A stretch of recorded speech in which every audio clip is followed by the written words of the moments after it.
Hello everyone, welcome to another video. I am Alissa, one of the CanGap Ambassador for the 2021 to 2022 school year. In my gap year, I mainly started a tutoring business, which allowed me to cover my own university tuition and get into some other hobbies that I didn't know that I would be able to do. For example, learning to fly a little airplane. So today we're going to show you how to create an Instagram profile for your tutoring business. So let's get started.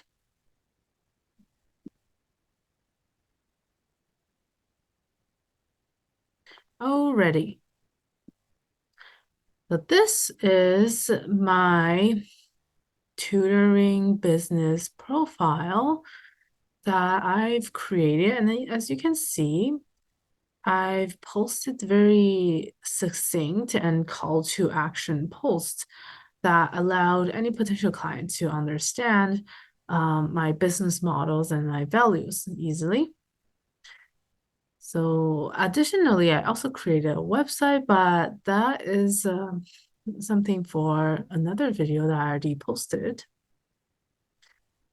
The thing about posting everything on Instagram here when you're just getting started is that you need to be able to be succinct and you need a way to expand your reach. So that is what the hashtags come into play, that at the end of every post, I have collected a list of hashtags that I alternate through every single post to promote my content so that they will end up on the Explore page or on where people are following the hashtags and be discovered. For example, let me just show you this carousel that I created, that why it has a certain call to actions and how it is effective. All right, so a lot of students, in my opinion, struggled with finding the right tutor. So I gave them this premise of like why you cannot find the right tutor or why it wasn't that helpful. So first, it was a niching problem. Second is, of course, I focused primarily with IB tutoring. So whether tutors align with the system. Third is if someone's too focused with certification, for example, PhD students or PhD graduates, that although they had a very high education level, they might not be able to explain simple concept as like IB is just high school, and that's like way lower level math or like STEM than what the certain PhD candidate learn. So that can be an issue. So I said, why don't you then find someone who went through the entire process, and that led to my call to action. So that's me. That's a quick introduction. So aside from very succinct and very color-coded posts, I have also employed the caption method, which is through every single post. For me, I like to post longer captions that people are able to read and relate. So for example, this one, I was focusing on why students are struggling to analyze and answer harder questions on exams. So I wrote this entire short, it's actually pretty long caption, but it was cut into small paragraphs to make it more comprehensible and more digestible. And at the very last over here, I said, there's a little call to action. Yeah, DM me to find out how I help students to understand questions or analyze and dissect questions easily. And again, here I've included a list of hashtags. And as you can see here, these are not the same hashtags as what I showed you in the previous post. So you want to alternate hashtags in your posting, because if you keep on posting in the same hashtag, sometimes it might be not as effective, and you might not reach as much people as you want.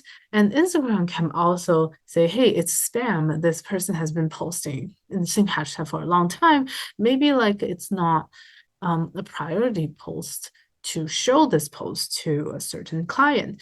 So that's why you want to alternate hashtags usage. And also remember to pick hashtags based on the audience, the followers of hashtags is very important, but also pick smaller hashtags that your post is more likely to show up in those hashtags compared to a hashtag that's been used, like widely used, that has a couple million posts already. So pick a combination of hashtags that will allow your post to perform well. All right, so next, how I plan my content. Let me show you this. So this is a sample of how I plan my content. This is the Airtable planning tool that I am using. And at the very top, for every single tab, I created specific titles to keep track of what kind of content it is. For example, for this one, these are carousels. So here it's already noted it's a carousel, and this one is just a single post. And as well as whether it's published or we're still working on it. For example, caption writing took me quite a while to write, but of course you can write shorter ones as well. It's not like mandatory to write super long captions. Let me just show you a couple of captions I wrote. For example, for this caption, I titled it caption 2, and this entire thing here is what I wrote, and I also kept a little tab for hashtags. You can also add more tabs, like side tabs, to keep track of all the content pieces that you're writing. And once everything's done, it's really quick and easy. So you just post the content on Instagram, select these pictures. You usually do at the phone. And then copy paste your written caption into the page, and along with hashtags, then you are done. You can just click post. So in summary here, let me add one more tip about how you can spread your influence better or more efficiently. So another thing I did was following people who are who youths or students are likely to follow. For example, here we have these youth organizations that I follow, as well as like this tutor for math and more people that I follow, for example, IBS Student Press, so that potential students that fits that profile, like they're in IB, once if like they follow any other IB-based creators or content pieces, then my account has a potential to be recommended to them because I would be in the same niche. Anyway, so that is all for today. And if you want to take a look at more content about business, running a business in your gap year, make sure you check out the CanGap YouTube channel, and they have a playlist of past videos that ambassadors made that also have very prevalent business related content that you should check out. For example, how to set up your LinkedIn page and such.